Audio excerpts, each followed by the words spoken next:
Hey, good morning. This is Steven with Sterilizer Autoclave Solutions. Today we're going to talk about a cycle fault 8.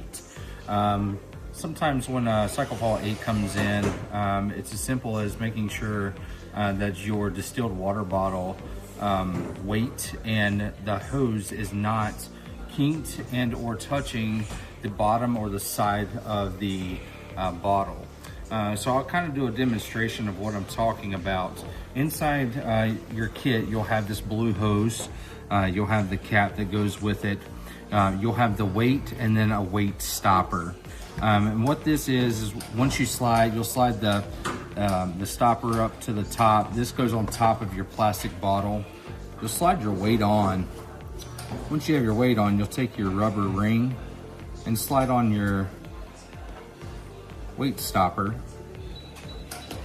And you want this to be about 20 millimeters or approximately 3/4 of an inch or so from the bottom of the hose. This will allow it to siphon properly. This will also allow it to stay off the side of the bottle and off the base of the bottle. Once it's ready, go ahead and install it inside the bottle. Put your cap in, and you just want to check to make sure that your hose is approximately 3/4 of an inch off the side and the bottom of the bottle. Let that free hang. You don't want any kinking of your hose at all.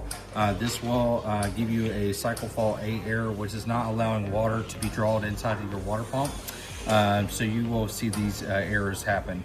If you have any questions, please feel free to call us. If you get a cycle fault 8, feel free to call us. We're more than happy to walk through to ensure that we can figure out what's going on with that unit if it is a bottle issue.